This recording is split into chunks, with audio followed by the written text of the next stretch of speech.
How's it going, guys? This is Brian here, back again from the Game Center, and today we're going to be talking about EA's conference and my predictions for the rest of E3. Let's get started. Alrighty, starting out with EA's conference. Today, EA had their conference. It's called EA Play 2017, of course. It's year 2017. And if you're watching this video now, EA's conference already happened and everything. It's about 7 o'clock my time, so you're going to see that already. If you haven't watched it, go watch EA's conference right now, and then come back to my video, and we'll talk about this. Starting off with EA's conference, they started out this entire thing with Drumline in promotion for, it was either like an NFL or something. I'm pretty sure it was NFL, because you don't have a Drumline for NBA. They're talking about their NFL games and everything. Big shocker. I don't give a crap about sports games or anything, so anything about sports games, I am not going to be talking about in this. That's already marked down in my book, because majority of gamers don't care about that stuff. It's a very small minority of people that actually like the sports games. And I believe EA shouldn't even have any dedicated time for it. I get it, it's brand new games coming out, but it's just a roster change every single year. They may change the engine a bit, or they may add like something like story mode or something, but it's not a big, huge change that requires this whole hullabaloo for. The main thing that I really, the main things that are pretty cool about this entire conference was, first off, they, after the sports and everything, they showed off Need for Speed, the new one. It looks pretty cool. People are saying it's generic and everything, but I thought it looked pretty nice. It reminded me of the crew from Ubisoft, and that was pretty nice. You got this like action type thing, trying to steal a car out of the back of a truck. Truck explodes. You got enforcers back again from Hot Pursuit and all that. Trying to take you down from racing and all that. It looks pretty nice. It reminds me of like a Fast and the Furious type thing. The Fast and Furious nowadays, not like when it first started, when it was all about racing. I guess that's what Need for Speed's direction is taking. They're taking a book from Fast and the Furious, and they're going off doing this generic like action movie type thing. And that's perfectly okay. I like seeing stuff going in new directions like that, and I feel like EA could probably pull this off as long as it's a good game and not total crap like the last Need for Speed, which I didn't like. But this one looks a little bit more promising. The next one they showed off a teaser trailer for tomorrow for Microsoft's conference for BioWare's brand new game, which is Anthem. It looks like a generic sci-fi type thing. I don't really know what the hell it was about. No details until tomorrow, Microsoft's conference, of course. They're going to be showing off a lot of different stuff there. And rumors rumbling around, they're saying it's probably going to be a Project Scorpio exclusive, which is not looking good on that, because Project Scorpio looks like it's going to be pretty expensive. It's probably going to be at least $500. And they're probably going to be reducing the price of the original Xbox One anyways, even though they already had a second revision of that for a couple years after it released. Let's see. I talked about Anthem, Need for Speed. There was really not that many. I've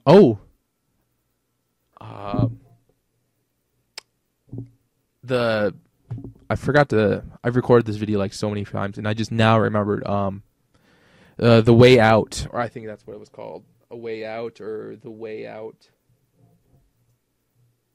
Yeah, it's called A Way Out. It's by the guy who, by the same developer who did Brothers: A Tale of Two Sons, and it looks pretty cool. It's a co-op adventure type game where you're trying to escape from prison, and then it follows these two people, and it's looking nice. It looks very different from something that they've done with from Brothers: Tale of Two Sons, and I'm actually looking forward to that one too. It's another indie game, and I'm a fan of the indie game scene, like Firewatch and all those, and like a lot of good stuff can come out of that. As everybody knows, A Way Out's looking pretty good, and I can't wait forward to that. It's probably not going to be able to run on my computer, but who cares? Still looking forward to it. I'll probably have a system that can run it by then. And finally, for EA's conference, they showed off this big 15 to 30 minute multiplayer match for Battlefront 2. They brought out the voice actors motion capture for and they modeled the Inferno Squadron. The person they modeled Inferno Squadron's leader for.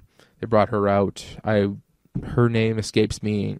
I should have written this stuff down, but I didn't because I was just too enthralled with the conference for Battlefront 2. And Battlefront 2 is looking amazing.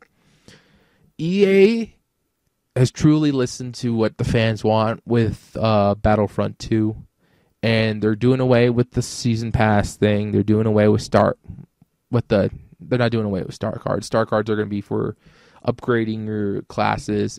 Oh, we got the class system back from the original Battlefronts, which is nice. You got more customization options. You're getting more hero characters, and it's going to be across all 3 of the eras, which is going to be great.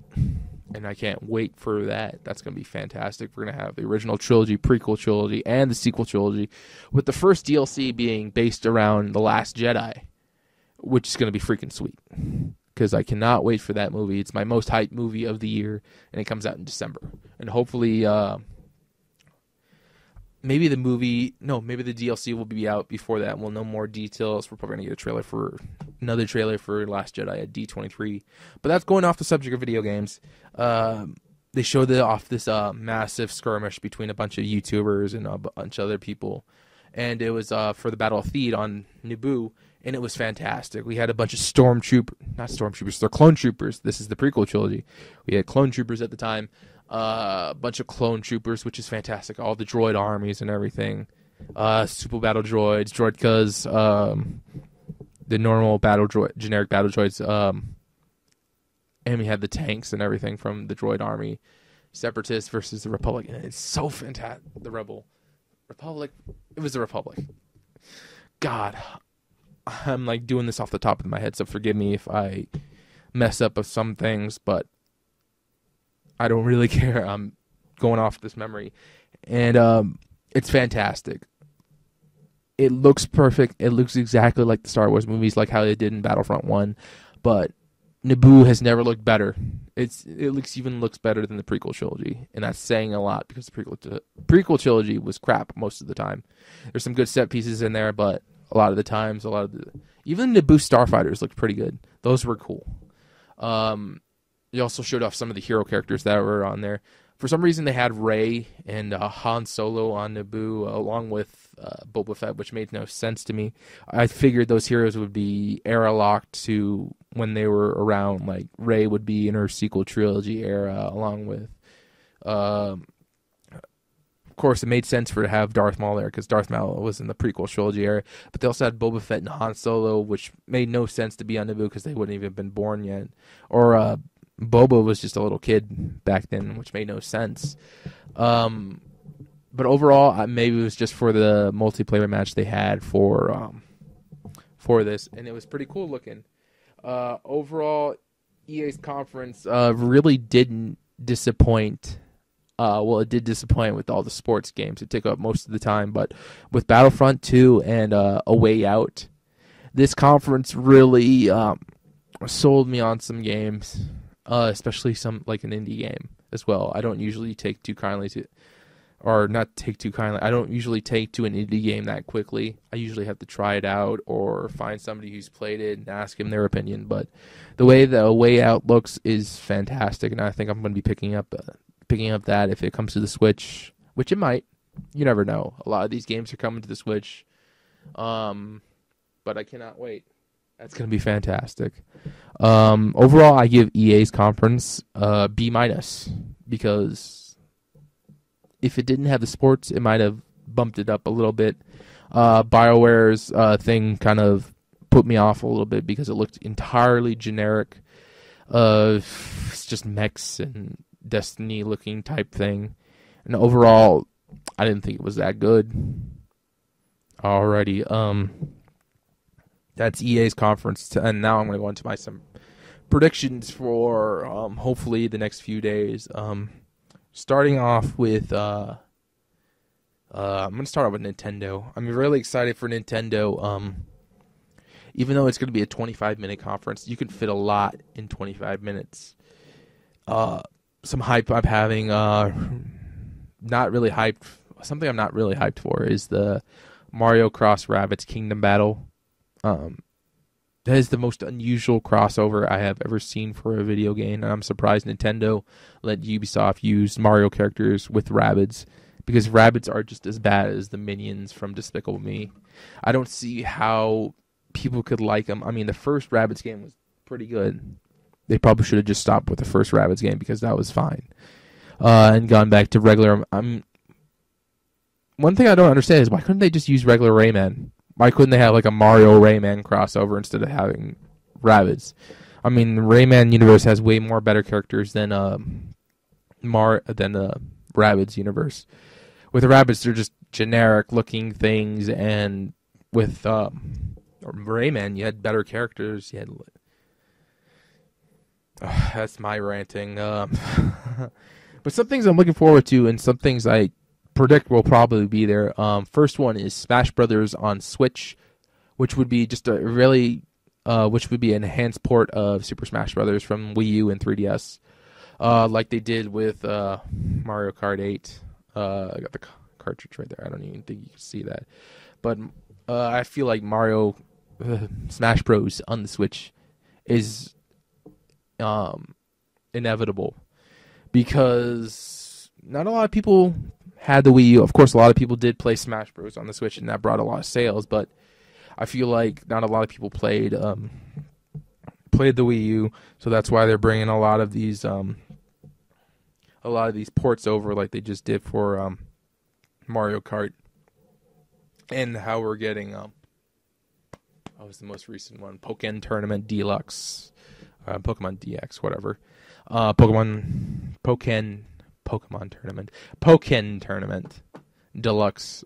I feel like we're going to be seeing a lot of ports over the next course of the few months, just because it's Nintendo trying to get in their footing with the Switch and seeing how people react to it. And I feel like we're going to be getting a lot of these ports, which isn't necessarily a bad thing, because we could be getting like Bayonetta and Bayonetta 2 onto the Nintendo Switch, which would be pretty cool, because I would love to play both of those games. I haven't had a chance to play them. And I think what a little I did play of Bayonetta was a terrible 360 port of it, where the frame rate was terrible. And apparently the Wii U, the version that was on the Wii U was actually greatly improved with a full frame rate, no lag or anything, which in my opinion is pretty nice.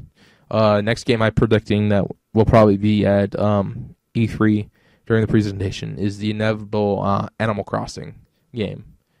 With the portability of the Switch, as you can see, portability of this with everything else, I can see Nintendo coming out with an Animal Crossing game.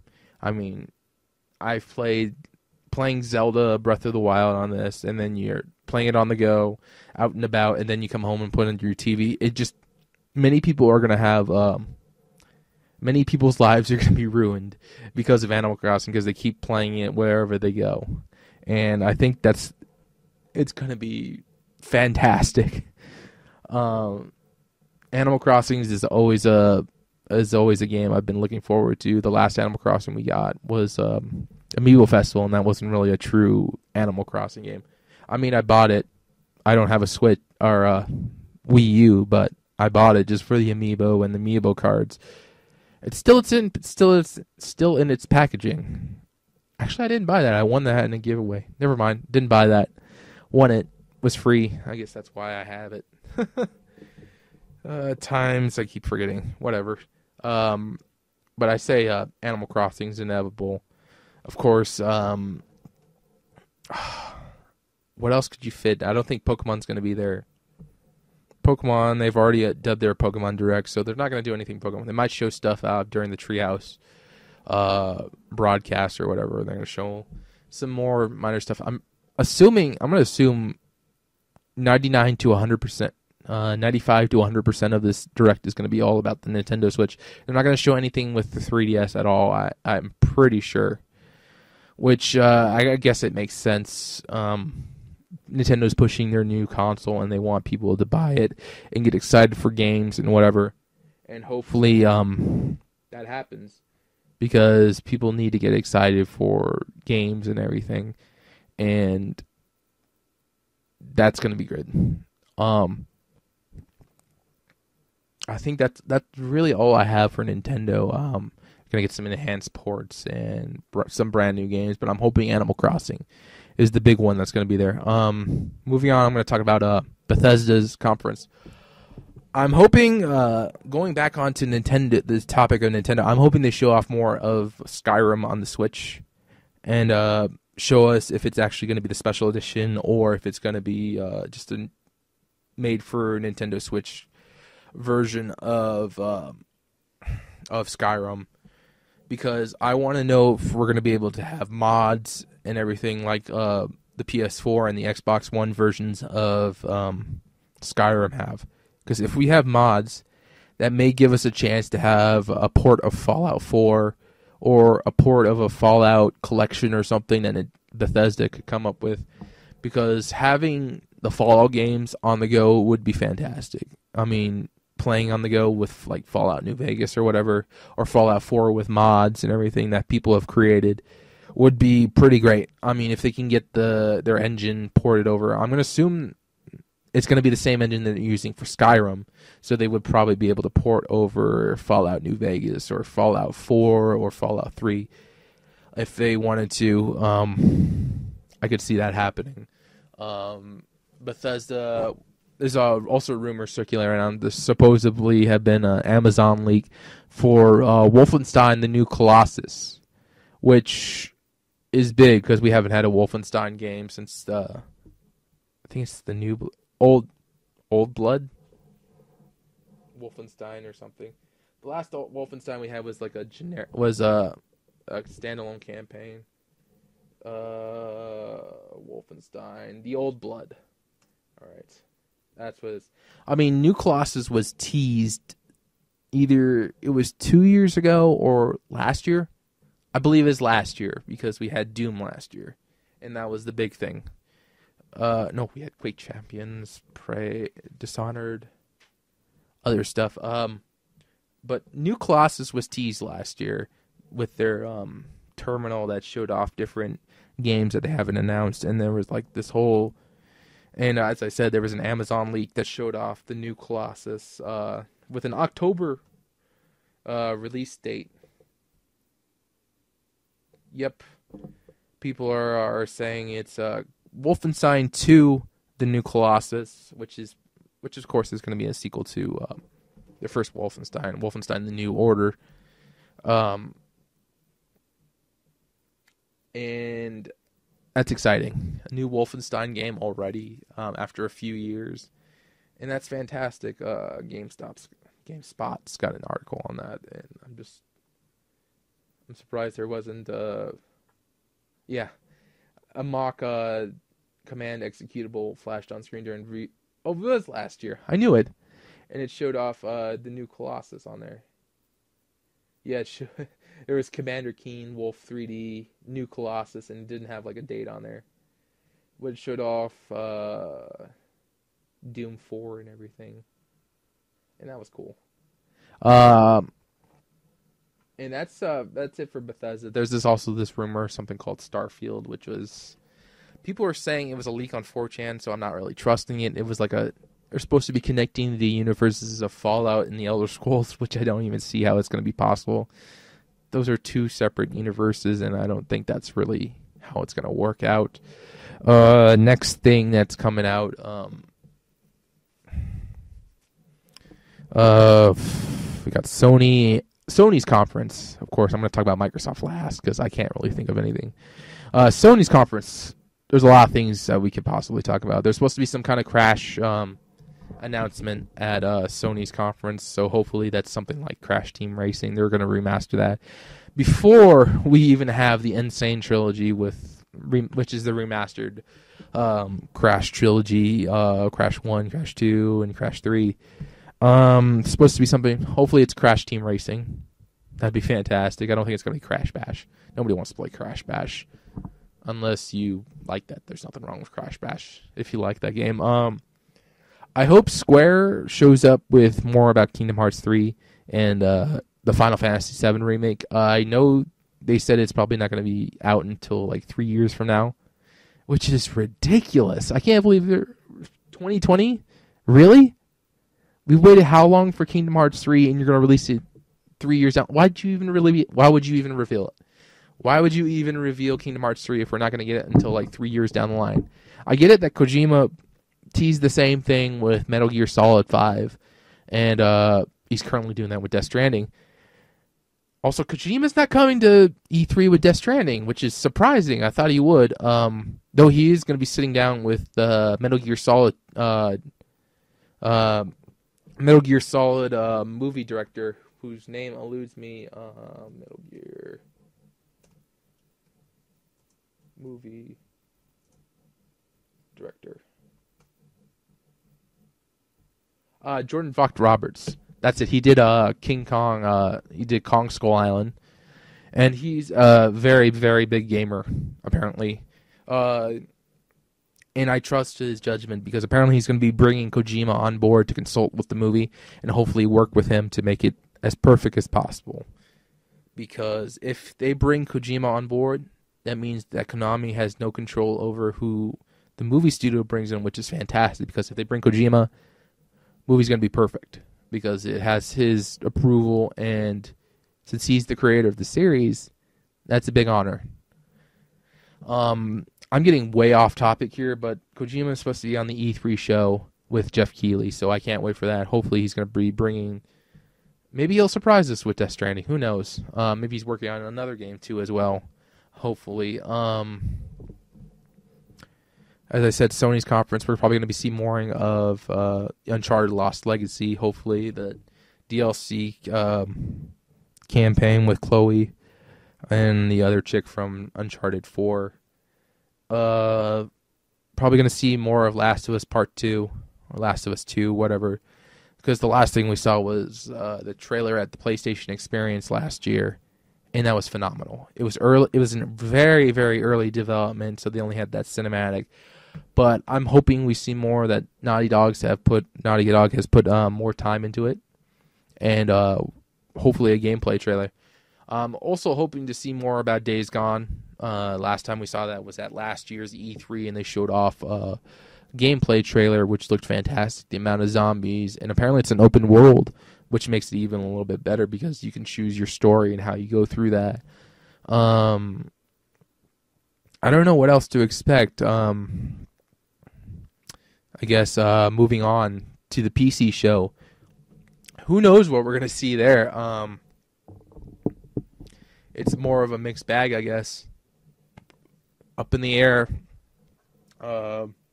I guess it's very optimistic to think that Valve might somehow show up at E3. Who knows? Maybe they will show a new game or something that they've been working on that's not a VR experience. I mean, the HTC Vive, the Vive has been doing so well and has innovated so much for room scale VR, and that I'm very shocked that Valve hasn't been working on. I mean, they've been working on a lot of stuff. They've had Source 2 in development. There's their VR platform is working out really well. They got the lab and everything. I feel like they should expand on more. If they're going to bring Left 4 Dead 3 out that we've seen so long ago, the screenshots on Source 2 and everything, I feel like they should bring out their heavy hitters if they're going to be at E3. Though I really doubt that Valve is going to be there. I haven't seen them at E3 in years. Not since they showed up at Sony's conference to reveal Portal 2 on the PlayStation 3. And that was so long ago. I swear, when was that? Was that like 2010? They also it's when they were bringing Steam to PlayStation 3.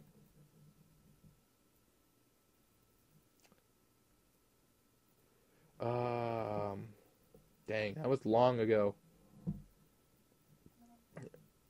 I don't get why that entire Sony thing dissipated. Who knows? The last Valve game they got on PlayStation 3, I think, was Counter-Strike Global Offensive, and that hasn't even been updated ever since. I'm moving off topic. I feel like... Yep. Last thing with Steam on PlayStation 3 was Counter-Strike Global Offensive. I'm surprised Valve didn't go more full hog into Steam integration with Sony. Who knows? Maybe we'll see more of that, but I highly, highly doubt it. That's like way, way optimistic. Finally, I'm going to talk about Microsoft. Microsoft, of course, is going to be showing off Anthem, which is BioWare's brand new game, which I don't particularly care for. From that trailer, it just looks painfully generic, and it's just going to be a typical sci-fi game. But for other stuff, they're going to be showing off Project Scorpio. They'll probably actually show the full console. We've already seen what the dev kits look like because Microsoft decided to show those off. And hopefully we get a price point. I'm hesitant at what the price point is. I'm afraid it's going to be $500 like the PlayStation 3 was at launch. And that was way too high of a price. And I feel like not too many games are going to be taking advantage of Project Scorpio. Sort of like how they did with the PlayStation 4 Pro. A lot of games say they're going to enhance the graphics and everything, but it reduces the frame rate significantly, like on a lot of games. I honestly don't expect a lot from Microsoft at all. Every year they seem to disappoint me. Sony seems to be the highest point for me for E3's conferences, along with Nintendo, and I don't expect much from Microsoft. They've always disappointed, even if they bring something like Halo. I didn't like Halo 5. A lot of people didn't like Halo 5. Why would you have drops or loot drops or something in Halo? That's nothing like Bungie's original vision for the game. Why would you do that? I don't know. EA, Valve. I really hope. Why did I say EA? I really hope. Like, I don't want Microsoft to fail at E3. I don't want any of these companies to fail at E3, but every year it seems like Microsoft is the one that does the worst. Or so I think. Ubisoft usually does the worst. Luckily, they don't have Aisha Tyler this year for Ubisoft, so that's good. So we won't have a cringe fest. And like the past few years, Jesus Christ. Just thinking about it making me cringe. Ubisoft, they're probably going to show off Assassin's Creed, of course. There's that leak from the Game Informer magazine that showed off Assassin's Creed Origins, which is an entire thing that's set in Egypt, which is kind of cool.